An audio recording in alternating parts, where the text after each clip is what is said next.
chest, and neck.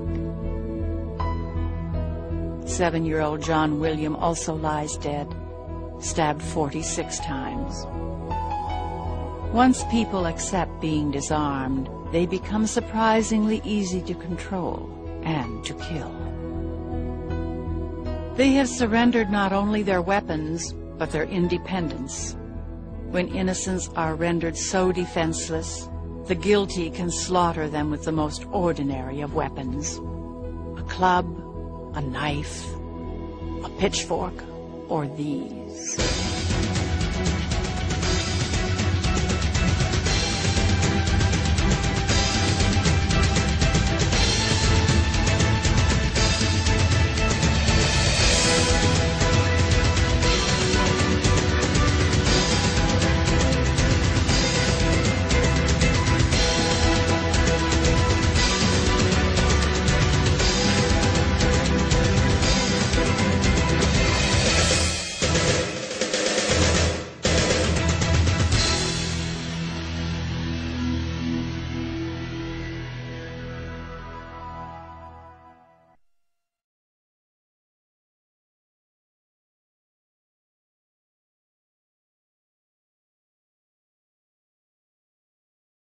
It kadash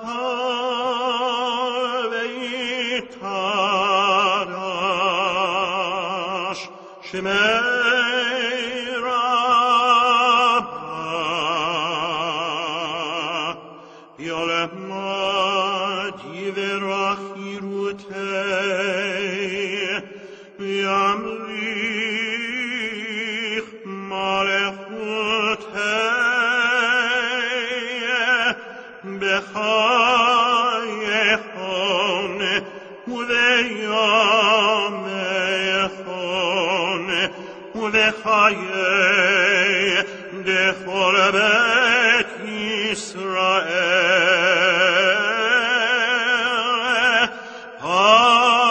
Adala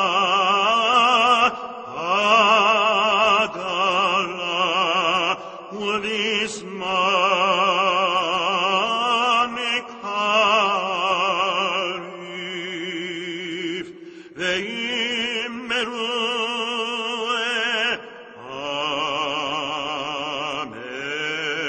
amen. Yehei shmei Rabbah mevarach li'olam u'l'olam olemaya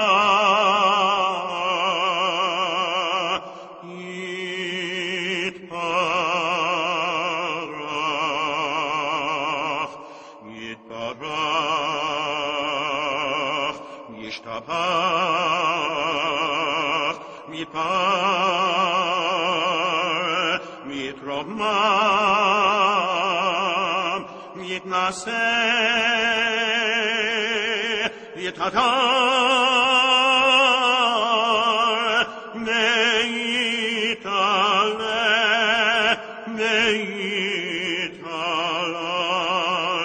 shemedi kulisha merichu leila mini kol birchata veshirata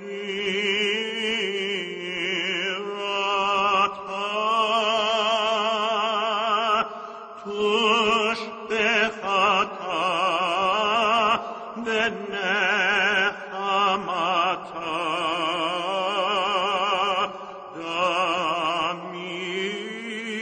damiran beyalema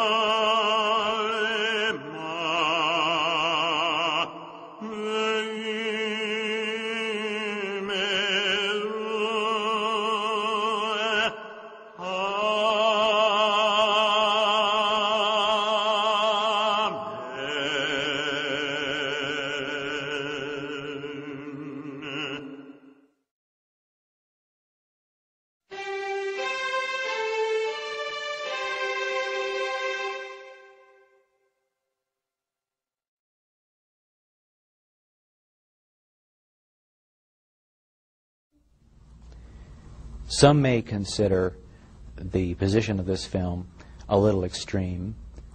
They may think that the idea of personal self-defense against a killer government is an extreme idea.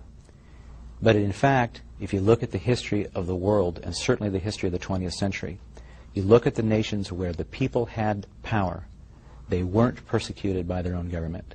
If you look at the nations where the people didn't have power, they were subject to persecution. And in genocide after genocide in this film, we show exactly how that took place. This film does have a message. It has a moral of the story, as it were.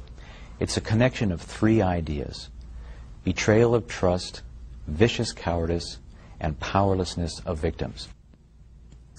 Any individual who acts in some way to try to stop people from protecting themselves, any individual who would work to disarm people, and oftentimes that's known as gun control, the idea that a person should not have the tools to defend themselves. Anyone who is willing to be part of the process of rendering the citizens defenseless is to blame. The Founding Fathers fully expected that Americans would be prepared at all times to fight a government. When the government becomes the enemy of the people, the Founding Fathers fully expected that the people would rise up against that government. It's right there in the literature.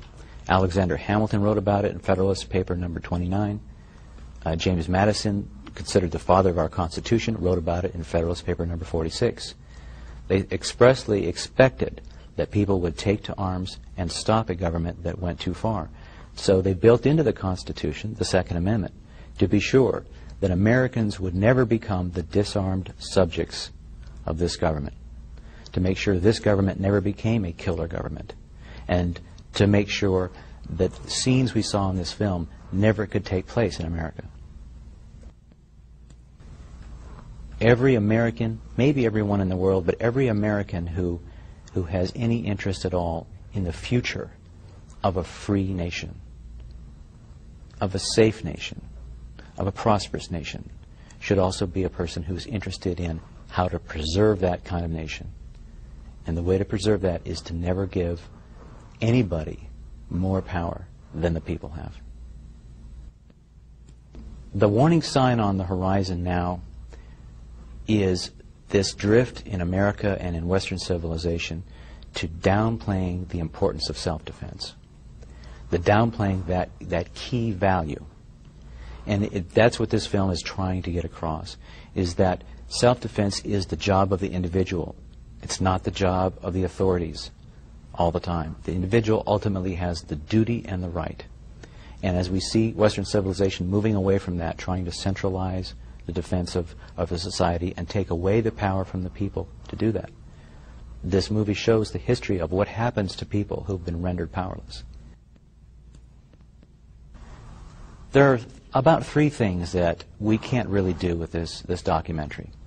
One of them is to communicate the impact of actually being there. We show still photographs and footage, but it doesn't really get across what it's like to be in the presence of brutal murder, what it's like to see the dead eyes of the killers in the killing squads, what it's like to see the panic and feel the fear in a persecution and an extermination. We can't give you that right there up close and personal. Another thing that we can't really get across is the sense of time. Again, we have short photos and video that people can see, but we can't give you the sense of what it's like to live day after day in dread and fear in a persecution, the endlessness of living in a prison camp, or the lifetime of scars, nightmares, and phobias that survivors live through. That sense of time, we just can't get it across as well as we'd like. Another thing is the pain of mind, the thoughts in the minds of a survivor, for example, who would replay over and over in his head, I wish I'd seen the warning signs. I wish I could have done something about this. I wish I'd had a weapon. I wish I could have fought back. I wish I could have protected my family members who were killed or persecuted. That pain of mind never goes away. As a kid growing up in Tucson, Arizona, I was raised by my grandmother. Most of her friends were Holocaust